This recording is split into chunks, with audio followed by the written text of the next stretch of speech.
pour Grève Générale ce soir,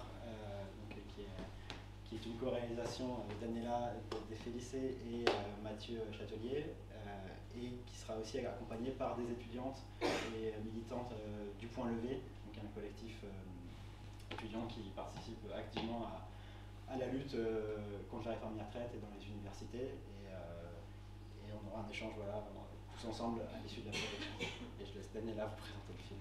Bonsoir, alors je suis très heureuse de voir une salle aussi pleine et de personnes, et qui est aussi des gens de tout âge ici, et je trouve ça c'est réjouissant, donc ça me fait très plaisir.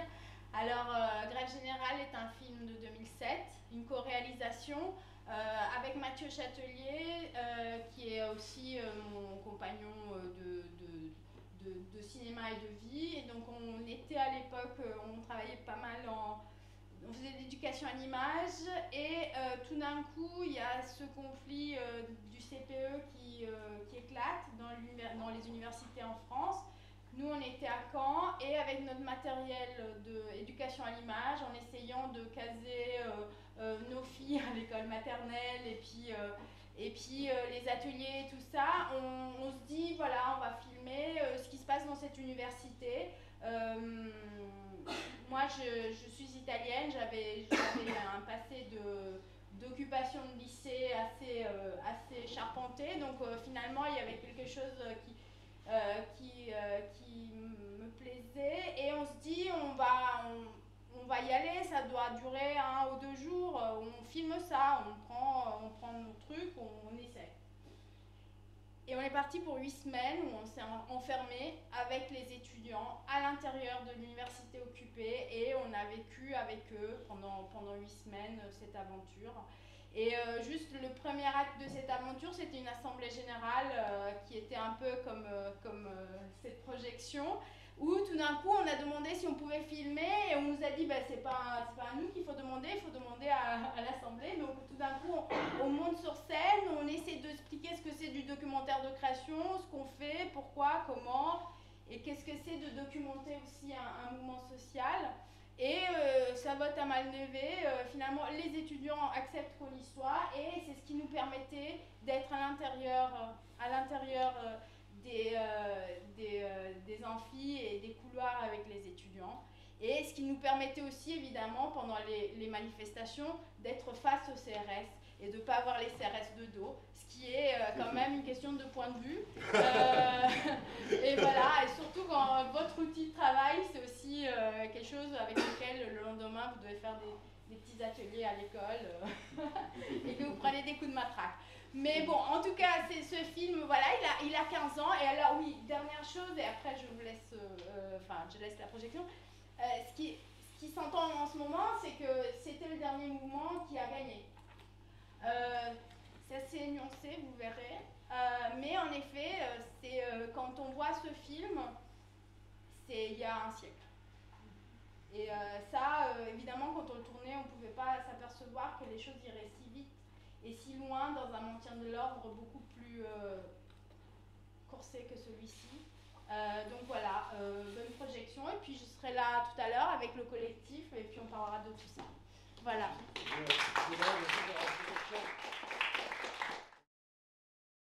Votre film humble et important, j'ai l'impression dans l'histoire des mouvements sociaux, et notamment récents. Et je propose qu'on se fait quelques questions un peu sur le film, le processus du film, et après qu'on élargisse un peu aussi au mouvement actuel. Et par curiosité, vous aviez combien de caméras pour tourner? On avait une seule caméra, donc c'est ce que je disais tout à l'heure. En fait, on était plutôt sur des ateliers d'éducation à l'image, et du coup, on avait une petite caméra, mais pas professionnelle. Et au son aussi, on avait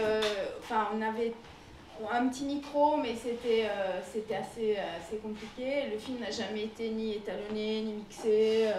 Il s'est fait sur notre temps et notre énergie, donc voilà. Mais il n'y avait qu'une caméra. Okay. Après, c'est une caméra très mobile, et puis moi, quand je pouvais à la perche, quand on arrivait à trouver des micros, sinon, c'était un peu, enfin c'était la bricole, parce qu'évidemment c'était pas du tout un film ni produit ni organisé au préalable, puisqu'en fait on a commencé à tourner du jour au lendemain et puis et on s'est enfermé avec les étudiants en fait. Et comment vous répartissiez un petit peu, est-ce que vous avez des discussions sur qui filmait, est-ce qu'il y avait l'un ou l'une de vous qui était plutôt sur certains étudiants et d'autres sur d'autres? Alors c'est simple, hein. En fait Mathieu il est issu du Lumière et il a une formation de chef opérateur. Donc c'est simple que c'était lui qui filmait, parce qu'il filmait évidemment bien mieux que moi. Après il y a des plans dans le film que j'ai filmés parce que comme je disais tout à l'heure, nos filles étaient petites, donc en fait surtout à un moment donné quand on a su que... Enfin, parce qu'en fait ce qui se passait c'est que la nuit aussi on me disait tout le temps qu'il y allait y avoir les CRS qui arrivaient, donc des fois on faisait une sorte d'alternance et il y en avait qui faisaient des nuits à la fac et l'autre qui était un peu à la maison avec la famille. Après moi, donc je faisais plutôt le son et puis j'étais plutôt dans tout ce qui pouvait être l'organisation et oui, les contacts, voilà, je tenais un peu le plateau en fait, les contacts, les rendez-vous, les étudiants, voilà cette présence-là. Et puis un petit peu le son. Et puis aussi, j'ai pas mal fait le montage. Après, on a monté avec quelqu'un d'autre, mais voilà, j'ai plutôt fait ça. Vous avez combien d'heures de rush de mois? Je crois qu'on est à une 70 heures. 70 heures, ce qui n'est pas énorme hein, pour un doc. Voilà, mais aussi, c'est ce que j'expliquais. En fait, on tournait avec une petite caméra et puis en fait, on a assez vite compris qu'on était suivi par les RG. Alors que nous, voilà, on avait notre vie quotidienne un peu et en fait, du coup, ce qu'on faisait, c'est que tous les 2 ou 3 jours, il y en avait un qui partait, alors vous me direz, les malins quoi, qui partait à la campagne chez les parents de Mathieu cacher les cassettes. Parce qu'évidemment, là, il n'y a pas eu de problème. Mais il y a eu des départs de feu, les anti-bloqueurs ont essayé de mettre le feu à un bâtiment. Et on le savait qu'à un moment donné, s'il y avait quelque chose d'un peu plus grave qui se passerait, bien évidemment, on viendrait chercher nos cassettes. Donc voilà, et après c'est aussi cette chose de comment on filme le réel, c'est-à-dire qu'en fait, quand on a longtemps pour l'écrire avant, on sait un peu comment partager le travail, mais là il fallait être actif tout de suite, et il fallait tout de suite savoir. Donc en fait, aussi le fait qu'on soit un couple nous permettait de bien cibler aussi. Nous, on a su tout de suite que ce qui nous intéressait, c'était pas le mot d'ordre du syndicat, parce que ça, c'était de la communication, c'était quelque chose qui était de l'extérieur. Nous, ce qui nous intéressait, et on en parlait le soir, quand en fait, comme on était tout le temps ensemble, on pouvait en parler. L'écriture s'est faite oralement entre nous. On s'est dit, en fait, ce qui est beau, ce qu'on est en train de vivre, c'est qu'aussi des jeunes qui sont issus de couches populaires et rurales accèdent à une lutte politique, et tout d'un coup on s'est dit, ce qu'on est en train de faire, c'est qu'on est en train de filmer la naissance du langage politique chez ces jeunes. Et c'est ça en fait, très vite on s'est dit c'est cela qu'on veut suivre. D'ailleurs, par moment, par exemple, je sais que quand on a fait la projection, la première projection du film à la fac, à nouveau dans la fac occupée de Caen, l'année suivante, par exemple, ce personnage, Valentin, qui dit « voilà, mais moi je suis pas Indiana Jones ». Des fois, ça coinçait un peu avec les étudiants parce qu'il y avait quelque chose d'une grande naïveté aussi dans son langage, dans son point de vue. Mais nous, ce qui nous intéressait, c'était d'essayer de suivre comment finalement la révolte face à une injustice provoquait une structuration politique, et que cette structuration politique-là passait par un langage. Par le fait de tout d'un coup se retrouver dans la bouche des mots qui sont les mots ancestraux de l'engagement politique et qui n'avaient peut-être jamais prononcé ou qui avaient dû entendre un petit peu à l'extérieur. Et donc voilà, c'était un film de parole aussi, et d'action, mais de l'intérieur. Voilà, je ne suis un peu égarée dans la question, mais ouais. Et comment, du coup, là, tu parlais du fait qu'il y avait des RG qui étaient suivis, mais vous étiez du coup salarié entre guillemets de l'université, comment est-ce que la relation avec le président de l'université nous on n'était pas du tout salariés de l'université. Nous, à l'époque, avec Mathieu, on était emploi jeune. Ça fait rire parce que, excusez-moi, c'est un truc de dinosaure. Et en fait, on travaillait plutôt de l'éducation à l'image et puis on commençait un petit peu à faire des petits courts-métrages, mais on s'occupait d'un festival à Caen. Mais nous, on était tout à fait extérieurs. On était extérieurs. Après, on était aussi dans un rapport qui était un rapport un peu intermédiaire parce qu'on était évidemment plus âgés qu'eux, mais pas tant plus âgés qu'eux. Enfin, on avait une dizaine d'années. Mais après, les rapports avec l'université, en fait, la présidence, dès qu'elle s'est occupée, en fait, il y avait vraiment une sorte de huis clos imperçable. Voilà, on ne pouvait pas... En fait, on n'en a jamais parlé avec l'université, on n'a jamais... voilà. Et après, ce qu'il y a eu, c'est que... Ce qui était compliqué, c'était aussi que les anti-bloqueurs, en fait, ils étaient... Après, ils nous ont fait un peu des histoires parce qu'on les avait filmés dans des AG, et ça a été un petit peu une sorte de... truc un peu tendu après le film où ils voulaient pas apparaître, mais bon, ils étaient à la tribune, ils étaient des trucs de droite et puis et c'est marrant, ça c'est un truc assez marrant, c'est qu'en fait ils avaient entendu quand le film est sorti, donc la première projection c'est dans la fac occupée un soir de Beaujolais. Je sais pas si vous voyez le mix des deux éléments. Et donc voilà, on montre le film et puis il y a quelques anti-bloqueurs qui entendent qu'en fait il y a 2 ou 3 plans où ils sont, donc ils viennent nous voir, ils veulent absolument voir ils veulent absolument pas voir le film, ça les intéresse pas, mais ce qu'ils veulent voir c'est les plans où ils apparaissent. Et du coup, avec Mathieu, on se dit ah zut, ça va être tendu parce qu'ils disent des trucs bien atroces et puis ils vont demander à être enlevés du montage. En fait, non, ils étaient très contents de ce qu'ils disaient. Et là, on a appris qu'en fait, un film, c'est... vous n'allez pas forcément faire changer d'avis les gens qui sont d'un avis bien tranché.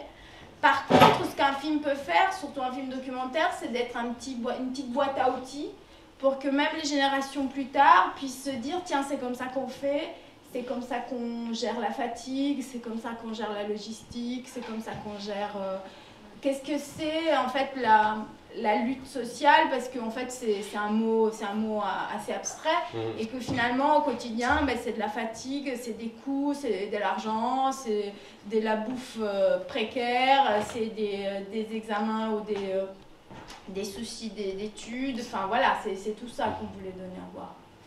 Et justement, sur ces questions un peu de droit à l'image, en fait, comment est-ce que, peut-être que ça a aussi évolué aujourd'hui avec la criminalisation, en fait, l'utilisation des images par la police, notamment des mouvements sociaux, mais est-ce que c'était facile de pouvoir filmer un peu n'importe quand, ou il fallait quand même toujours trouver des techniques pour vous assurer du consentement des personnes filmées?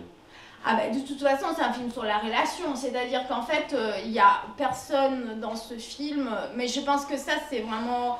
Ça se voit même dans l'image, c'est-à-dire qu'en fait c'est un grand angle.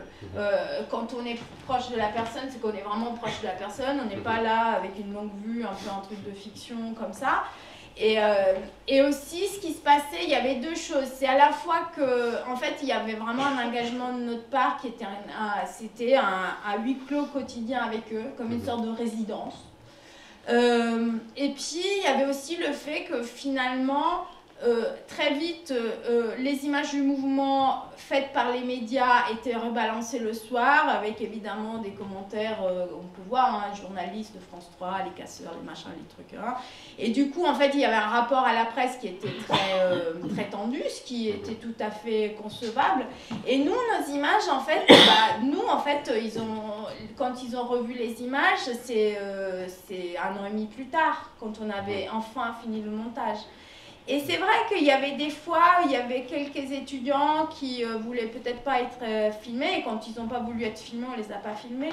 Mais ce qu'on leur a dit, c'est que finalement, c'est le boulot d'un cinéaste de documenter quelque chose. Et que finalement, aujourd'hui, 15 ans plus tard, on est dans une salle à Paris et qu'on le regarde et ça fait écho avec ce qu'on vit aujourd'hui sur le conflit des retraites et tout ça.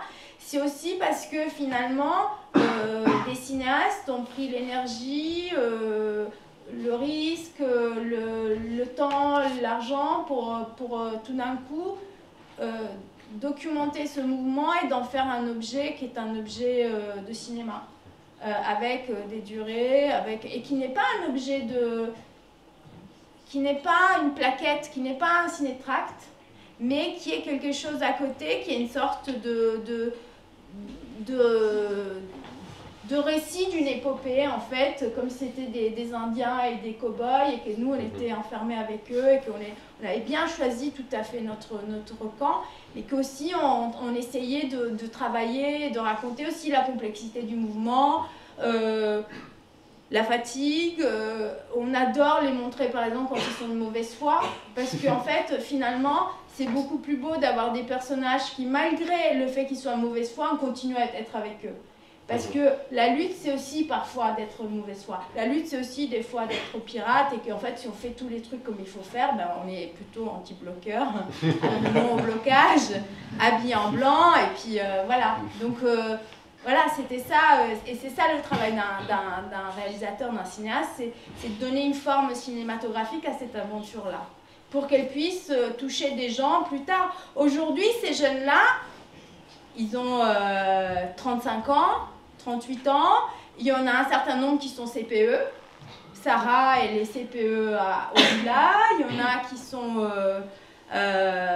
qui sont employés, il y en a qui travaillent en prison, il y en a... Enfin, ils sont plus jeunes. Et ce film reste comme une sorte d'instantané d'un moment très fort qu'ils ont vécu.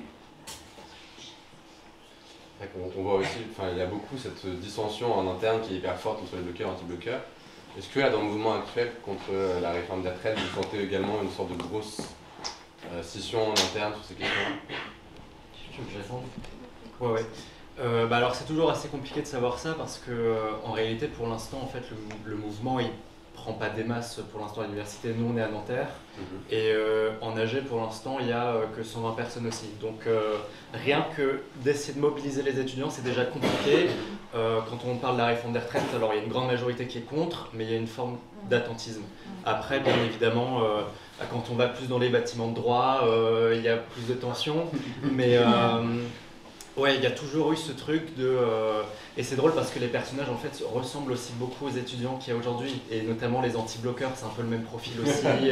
On veut travailler, le droit d'étudier avant tout. Après, on le ressent peut-être pas encore parce que aussi le mouvement n'a pas encore pris énormément. Je pense qu'une des particularités là, de la mobilisation en ce moment, c'est que c'est pas impulsé encore vraiment par la base. Il n'y a pas encore un mouvement comme on peut voir là avec des milliers d'étudiants qui sont pas politisés, qui viennent en AG, qui prennent la parole. Nous, à Nanterre, pour le moment, c'est les organisations, les syndicats étudiants qui viennent, qui prennent la parole. Et c'est vrai qu'il y a eu 2-3 étudiants qui ont parlé. Donc ça, c'est un peu...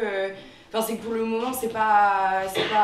il va plus y avoir des dissensions d'ordre politique entre les organisations au sein de l'université plus qu'avec les étudiants. Et puis c'est vrai que pour les étudiants, pour le moment, c'est assez flou. La question de la retraite, parce que ça nous paraît tellement loin en fait, le moment 67 ans, 64 ans, si on compte les 43 ans de cotisation, etc. Donc c'est vrai que pour le moment, discuter avec les étudiants et leur dire en fait, si jamais on fait reculer cette réforme-là, nous on va pouvoir gagner des droits aussi plus tard contre la sélection Parcoursup, etc. Ça on a encore un peu du mal, parce que pour le moment il y a ce truc-là, oui, d'attentisme. Ouais, si il y a des questions dans la salle, n'hésitez pas à lever la main d'ailleurs.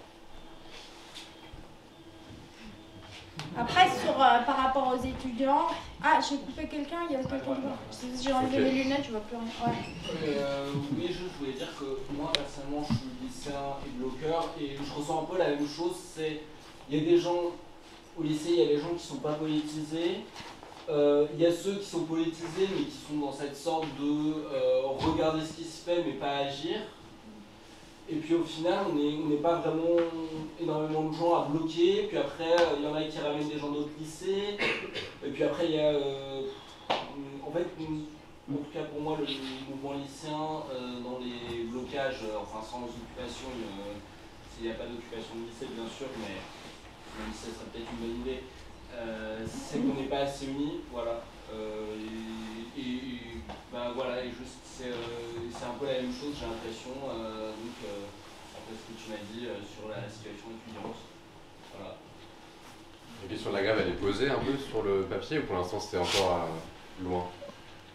Ouais, bah alors nous pour le coup on revendique la grève générale, hein, avec le point levé, on milite ça aussi. Et pour le coup on pense que les étudiants ils ont leur importance là-dessus. Et c'est notamment, nous on s'inspire, enfin le mouvement de 2006 c'est assez important aussi parce que on le voit pas trop dans le documentaire, mais à l'échelle nationale il y a une grande importance des étudiants avec la coordination nationale des étudiants qui avait été organisée et qui a permis en fait aussi de radicaliser un peu le mouvement. C'est grâce aussi aux étudiants qu'il y a eu les premières grosses manifestations dans le pays.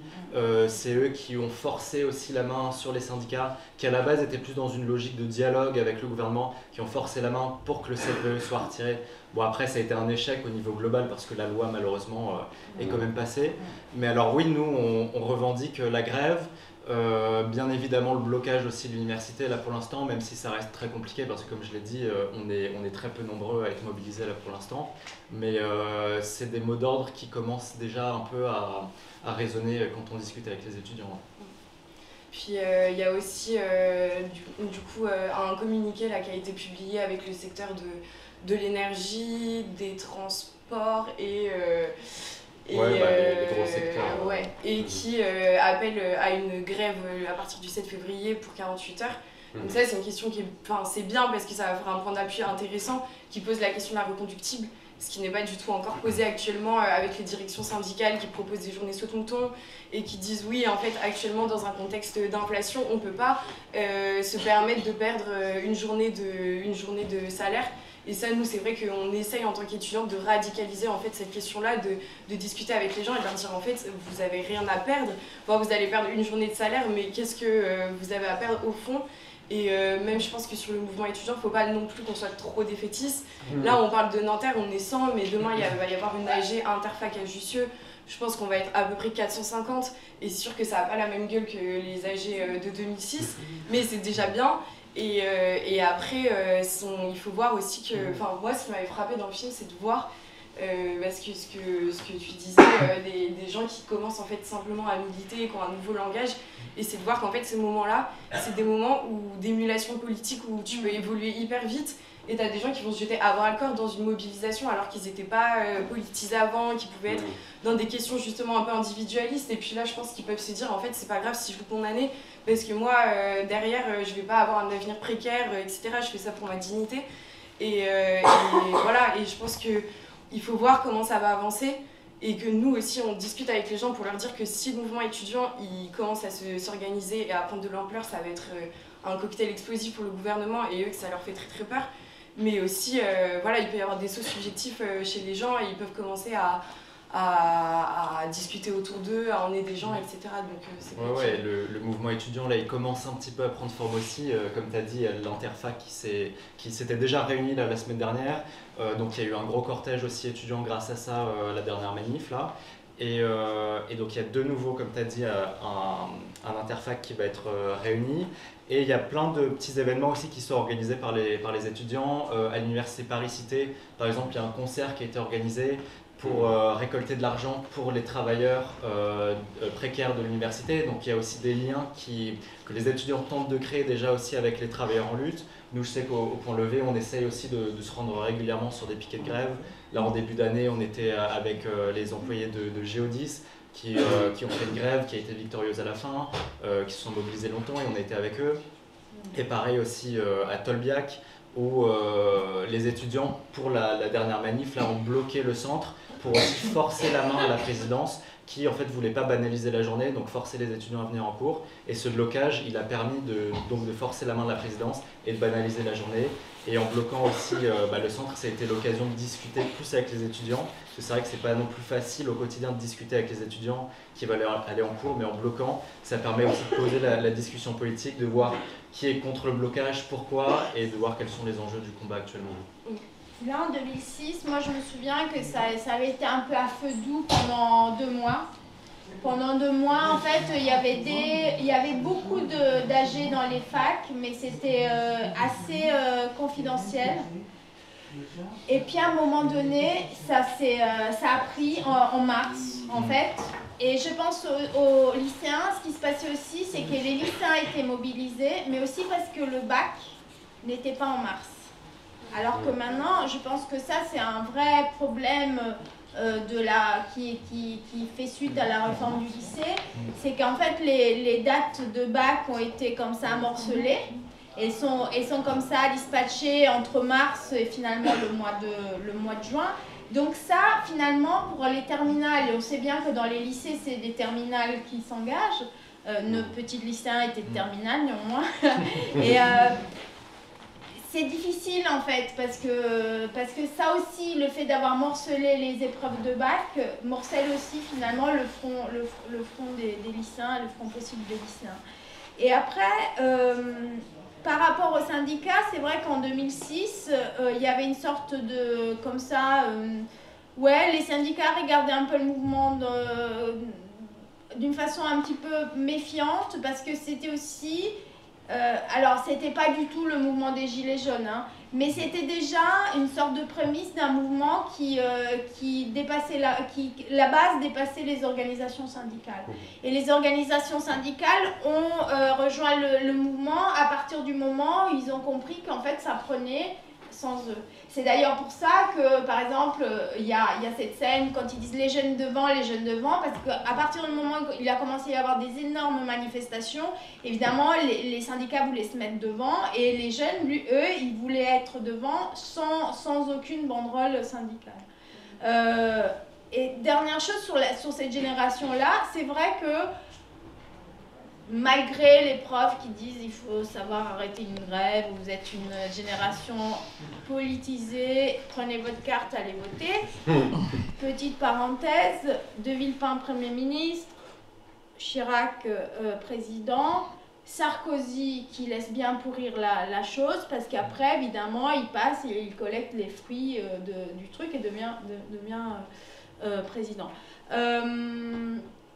C'est quand même une génération qui était politisée et enfin parce que nous on les suit et je pense que par rapport à la génération de ceux qui étaient nés 5 ans avant eux, ils étaient vraiment, enfin cet événement du CPE a quand même créé une génération qui a recommencé à parler politique. Parce que avant, il y avait presque comme une sorte de truc où parler de politique, voire de lutte des classes, ça faisait vraiment plus quoi. Il y avait vraiment un truc où ça se faisait plus trop quoi. Et cette génération-là, elle a quand même repris ça avec des prémices. Ça c'est un des trucs que quand je revois le film, je trouve ça assez incroyable. C'est qu'il commence aussi à y avoir une pensée de la lutte politique qui passe aussi par la question de la permaculture, du petit jardin et tout ça. Et quand François fait son petit jardin à la fac et qu'il veut planter ses pommes de terre sur des talus, tout le monde le prend pour un fou. Or, on sait que 5-10 ans plus tard, même des architectes, des urbanistes, pense cette chose-là en disant qu'en fait c'est quand même comme ça aussi qu'on va s'en sortir.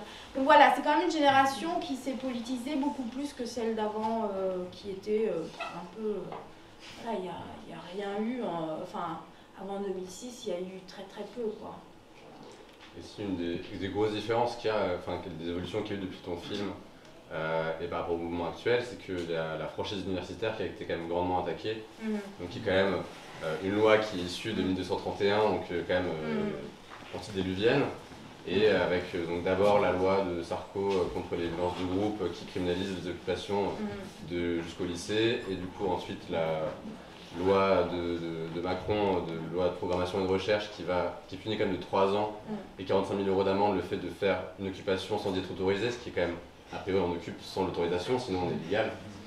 Et est-ce que cette criminalisation actuelle de la contestation étudiante, c'est quelque chose dont vous parlez aussi pour les occupations, ou est-ce que c'est quelque chose que vous, finalement, J'ai pas l'impression qu'on en parle tant que ça, mais parce que je pense que le rapport de force il est pas le même justement et que quand le gouvernement il sera vraiment fébrile, il va commencer à envoyer les flics nous déloger, mais là pour le moment c'est pas la question, je pense que c'est pas dans leur intérêt de faire ça, donc c'est vrai que ça se discute pas trop.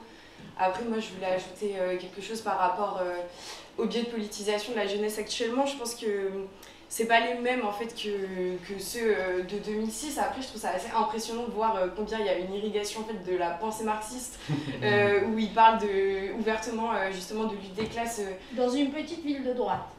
Voilà. Et c'est vrai qu'à la fac on est encore, se dire communiste c'est encore très minoritaire après toute l'attaque, tout le stalinisme etc. Les gens ils sont encore c'est le goulag et il y a une génération là je pense une frange de la jeunesse, plus les lycéens, les débuts, les L1, L2, L3, qui sont plus politisés sur les questions des oppressions, le combat antiraciste, le combat féministe, avec le mouvement MeToo, la question de l'écologie aussi, à cause du réchauffement climatique. Et c'est vrai que je pense que c'est aussi des biais de discussion qu'on peut avoir avec la jeunesse, de dire en fait, la réforme des retraites, la première ligne, ça va être les femmes qui ont des carrières hachées, qui vont partir en fait, qui vont avoir des congés maternité, qui vont pas pouvoir cotiser pendant 43 ans d'affilée et qui au final vont partir en retraite beaucoup plus tard. Ça va être les personnes racisées, immigrées, qui va être employées en fait dans des travaux extrêmement précaires, qui vont avoir des jobs hyper précaires avec du coup une santé qui va se dégrader, des arrêts maladie qui s'enchaînent et qui s'enchaînent. Et en fait ça c'est vrai qu'on essaye de le dire aussi, que la première ligne ça va être la jeunesse qui est précarisée actuellement, mais aussi les personnes en situation d'oppression. Et ça je pense que ça touche aussi peut-être plus maintenant de manière subjective la jeunesse actuelle, plus que commencer à parler de lutte des classes. À l'époque, il faut quand même penser que, je ne sais pas vraiment en quelle année il y a eu ça, mais en fait, la police ne pouvait pas intervenir sur un campus de fac.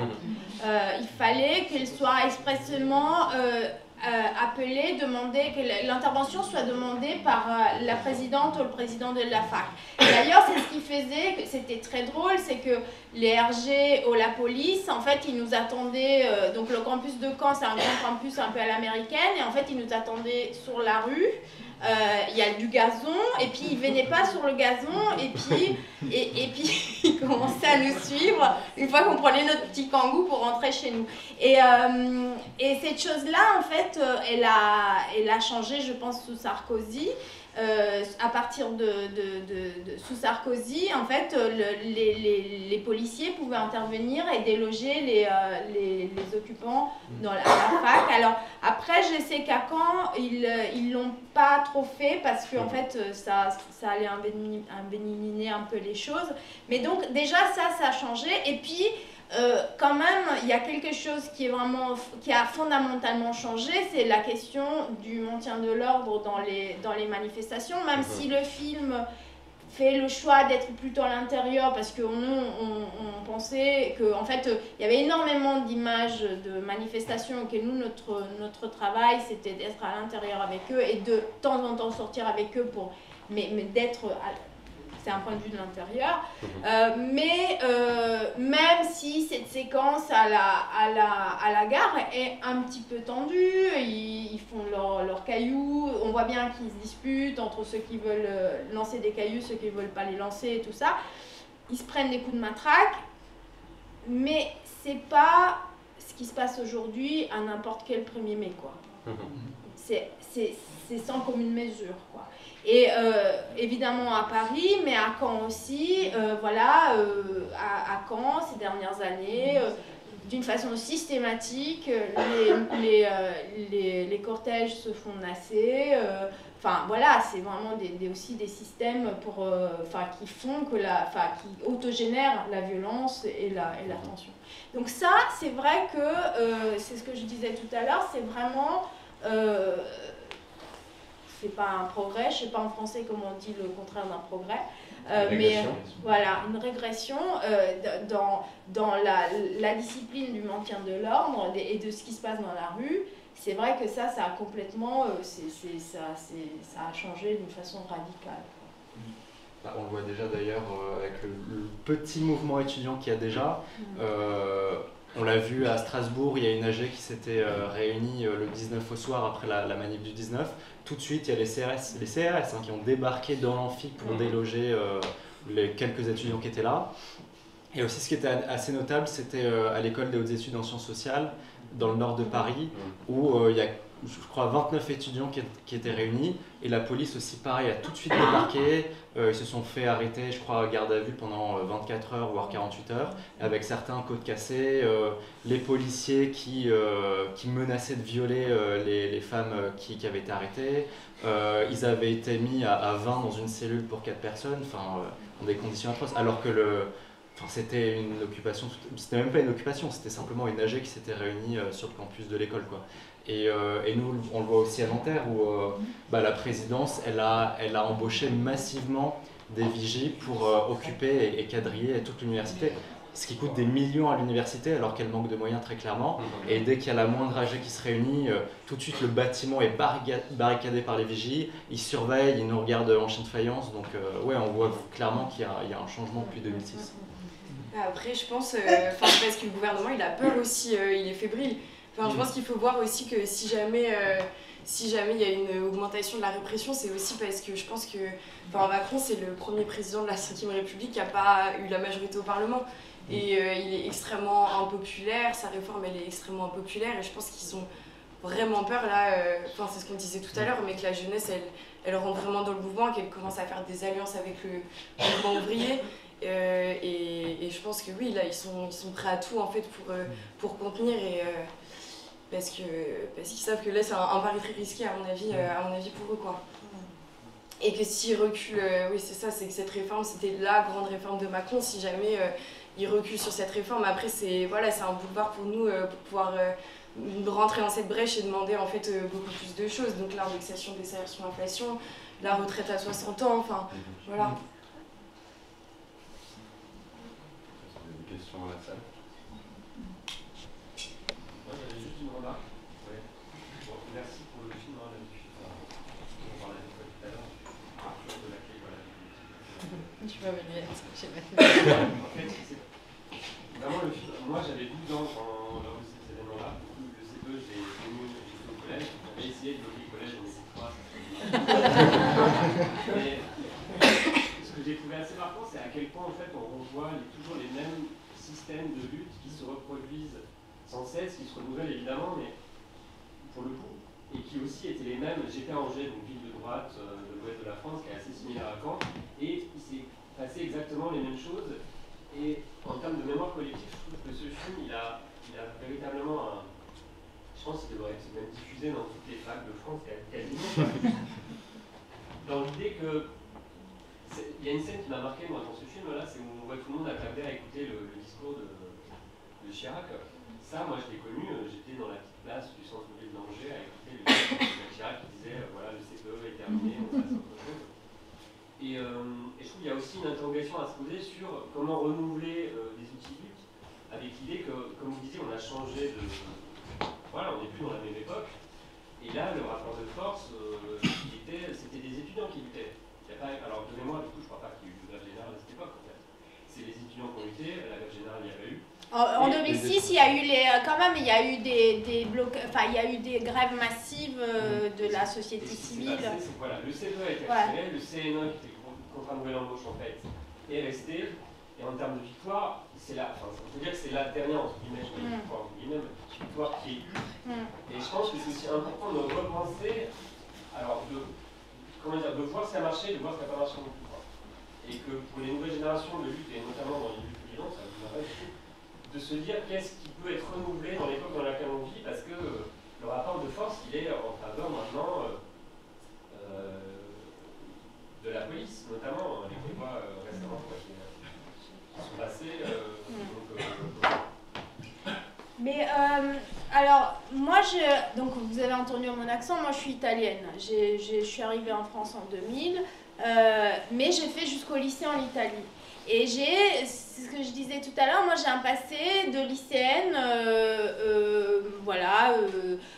représentante du mouvement étudiant dans mon lycée, en national et tout ça. Quand avec Mathieu on est rentré dans cet AG et qu'on a tout d'un coup, et là c'est aussi notre façon de travailler ensemble, tu demandais tout à l'heure comment est-ce qu'on se dispatchait le travail, c'est que tout de suite, moi, il y avait presque comme quelque chose qui s'est inscrit dans mon ADN, qui était celle de comprendre et de connaître très bien comment fonctionnait une lutte étudiante. Et donc d'aller très vite, aller chercher ce qu'on appelle les archétypes, quoi, enfin d'aller chercher ces figures-là. Et Mathieu, lui, c'était cette question de faire du cinéma dans le sens de pas juste faire de l'information avec sa caméra. Dans le sens de faire un travail qui est un travail du cadre, de la durée, qui donne une ampleur cinématographique aux choses.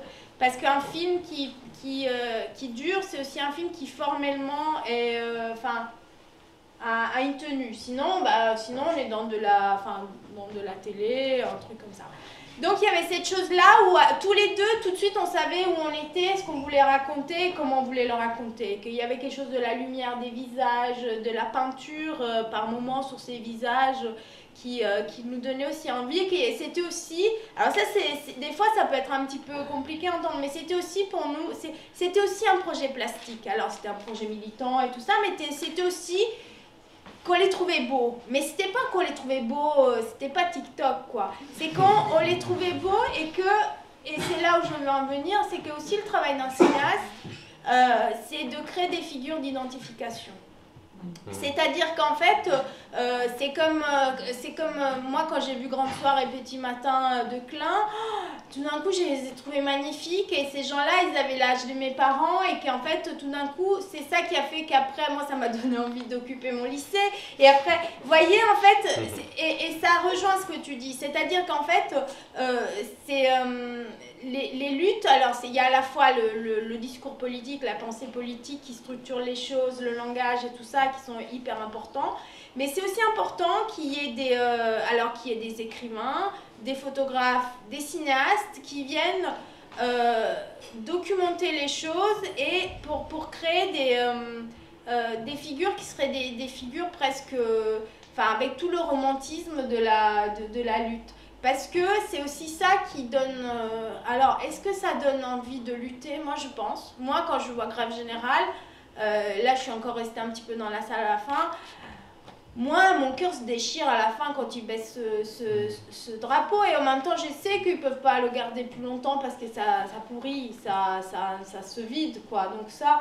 Mais c'est ça aussi qui est important, c'est aussi à la fois de lutter, mais aussi qu'il y ait des cœurs de métier qui aient ce travail-là, qui est celui de raconter ces épopées-là, pour que quand la pensée politique ou quand le mouvement est endormi, un peu comme des braises, mais on peut ressouffler dessus et qu'on a ces figures-là d'identification dans lesquelles on peut s'identifier.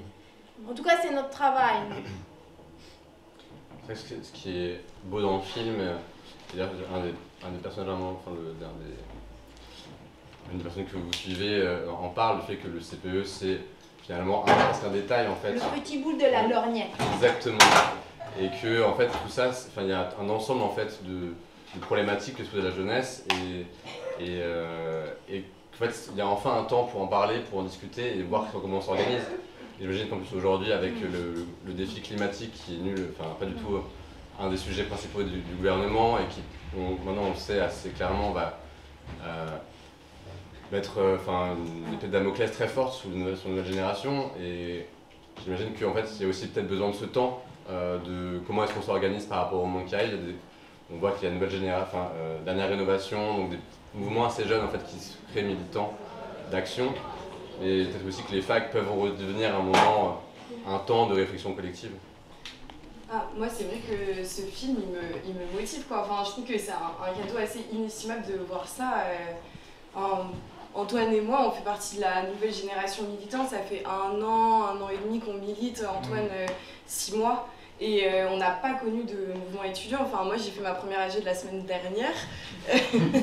J'étais trop contente. Je me suis dit waouh. Et moi, j'ai commencé à militer pendant le Covid. J'ai fait toutes mes premières réunions en distanciel. On n'était pas à l'université. Les universités étaient fermées. Et donc, il y a aussi eu ce gel du mouvement étudiant pendant le Covid et la fac, enfin, évidemment que eux ils voulaient fermer l'université pour empêcher que les étudiants ils puissent s'auto-organiser sur la fac, mais en fait on a trouvé d'autres moyens quand même, on est passé par Zoom, enfin, c'est moins bien, mais et je pense qu'il y a ça, et c'est vrai qu'avoir un outil comme ça, nous ça nous montre aussi ce que c'est notre potentiel. Mais un potentiel là c'est vrai qui est un peu endormi pour le moment, où on a du mal à voir en fait les perspectives qu'on peut avoir, aussi parce qu'on n'a pas de force économique. Enfin, il y a plein d'étudiants qui sont salariés, mais en réalité, les étudiants qui ne sont pas salariés, on a du mal. Enfin, si on n'a pas des outils de lutte avec aussi un passé et où on peut tirer en fait des enseignements et une méthodologie de bataille, c'est vrai que c'est un peu. Donc ça, c'est vraiment important, même de voir comment ça se passe une tribune, un vote démocratique, etc. Enfin, moi, j'avais jamais vu ça, quoi. Ouais. Et je voulais compléter aussi parce que il y a la question du rapport de force là qui s'est posée, et nous on peut se dire qu'en tant qu'étudiant, bah oui, on n'a pas la main sur l'économie, on ne peut pas bloquer le pays, mais je pense que c'est intéressant aussi de mettre en perspective du coup 2006 et 2010 après qui est arrivé, qui était aussi une autre réforme des retraites, où en gros, en 2010, c'est génial aussi, il y avait eu une intersyndicale, tous les syndicats étaient réunis, il y avait eu des grosses manifs, il y avait eu des journées de grève. Mais au final, ça a été un échec total. La réforme des retraites, elle est passée et Sarkozy, il a gagné sa réforme. Alors que 2006, même si c'est un échec relatif, il y a quand même le CPE qui n'est pas passé.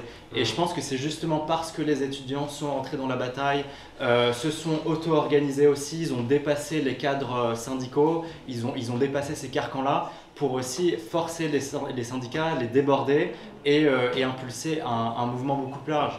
Et moi, je pense que justement... on est une génération qui commence à être très politisée. Moi, je le vois surtout avec les lycéens. Autour de Nanterre, on a des lycées qui sont très mobilisés. Là, pendant les quelques jours de grosses manifs qu'on a eues, les lycées ont été aussi très mobilisés. On a été touchés par le Covid, on est touchés par la crise climatique. Et cette réforme des retraites aussi, plus globalement, c'est un choix de société qui est fait. C'est pas qu'une réforme des retraites. Donc je pense que on peut rentrer dans l'action et on peut aussi pousser les travailleurs à se mettre en grève, parce que même si, bien sûr, le régime se renforce, se militarise un peu avec une police qui est de plus en plus présente, de plus en plus mobilisée, notre seule arme, en fait, notre seul outil qui est massif et qui a un réel impact, c'est la grève générale, c'est l'arrêt du pays. Et nous, au Point Levé, on porte ça aussi aux côtés des travailleurs pour porter la grève générale, quoi. Moi, ce que je vois, et j'ai des enfants qui ont votre âge, parce qu'évidemment, les petites filles qui étaient à la maternelle à ce moment-là, elles ont grandi, et elles ont votre âge, et c'est vrai que ce que je ressens, c'est qu'à la fois, il y a cette difficulté aussi d'avoir cette génération, et ça, c'est jamais arrivé à aucune autre génération, d'avoir passé 2 ans et demi dans un placard, hein. Ça, c'est arrivé à aucune autre génération de finalement ne pas avoir cet apprentissage qui est celui d'être dans un couloir de lycée, de faire du commun, et puis ce commun-là devient à la fois des histoires d'amour, mais aussi de l'engagement politique. Donc ça, c'est vrai que c'est compliqué pour votre génération de penser comment finalement refaire du commun et comment refaire prendre la mayonnaise, parce qu'en fait, vous revenez de très loin. Et puis, ce que je vois, moi, c'est que cette question-là des retraites, c'est aussi comment votre génération est celle qui morfle doublement. Parce que, évidemment, par rapport à la retraite, vous allez morfler, mais aussi vous allez arriver à être à la retraite plus vieux, beaucoup plus vieux que nous ou que les générations précédentes, et dans une urgence climatique et écologique encore plus difficile. Et je pense que c'était un dessin sur Charlie ou sur le Canard enchaîné, où il y avait un retraité qui disait la retraite, le problème c'est pas les 67 ans, c'est qu'il fait 55 degrés. Et il y avait un truc comme ça où je me dis, mais en fait, moi quand je vois ça, moi j'ai 46 ans, mais quand je vois ça sur votre génération, je me dis, mais c'est vraiment aussi un cynisme inouï de vous faire, c'est vraiment la double peine, quoi. Et que finalement, j'ai aussi l'impression, et ça c'est ce que je vois avec mes enfants, mais je pense que c'est vraiment une question générationnelle, que vous êtes une génération qu'on ne tient plus en disant mais tu verras, tu auras un bon emploi, tu auras une bonne situation, tu auras une Tesla. Ça tient plus en fait. Cette question-là, chose qui est en train de... Et que c'est là où c'est aussi votre puissance de jeunesse, c'est qu'en fait, on ne vous tient plus avec ça. Et donc, moi, je n'ai qu'un souhait, c'est que la jeunesse puisse s'unir et puis se structurer, malgré le fait que ces 2 ans et demi de Covid ont fait qu'en fait, la structuration sociale des lycéens et des gens de la fac aujourd'hui est les plus difficiles. Ça, c'est évident, quoi. Ce que je vous propose, c'est qu'on continue à discuter tranquillement autour d'un... Ah, moi, pardon, je excuse-moi. ajouter une chose, c'est que ce que tu dis me semble absolument vrai et juste, mais je ne parle pas en tant que lycéenne, loin de là. Et je pense qu'en fait, on a tous pris un gros coup derrière la cafetière, quoi, de rester enfermés dans le placard. Donc particulièrement les jeunes, et tout ce que tu as dit, je ne veux pas répéter, ça me semble très juste. Mais on est bien dans ce moment où en plus, bon, cet début de mobilisation est complètement cadré par les problématiques économiques, un jour de grève, ça rend moins, mais quand même cadré par cette espèce de logique qu'il faut qu'on fasse nombre, donc on sort un peu comme une espèce de logique de statistique en masse pour qu'il y ait un peu plus que la dernière fois. Et c'est très saucissonné, et il y a quelque chose dans ce mouvement qui va peut-être prendre, mais en dehors des moments où on peut le soir voir s'il y en a eu un peu plus que la veille ou que la semaine d'avant, et même dans les manifestations, c'est un peu, je sais pas comment dire, c'est un peu, ça manque d'enthousiasme, de pêche, voilà. Bon, et du coup, je profite de ce que j'ai fait blabla, donc voilà, je ressens ça aussi, je crois qu'on partage ce moment comme ça un peu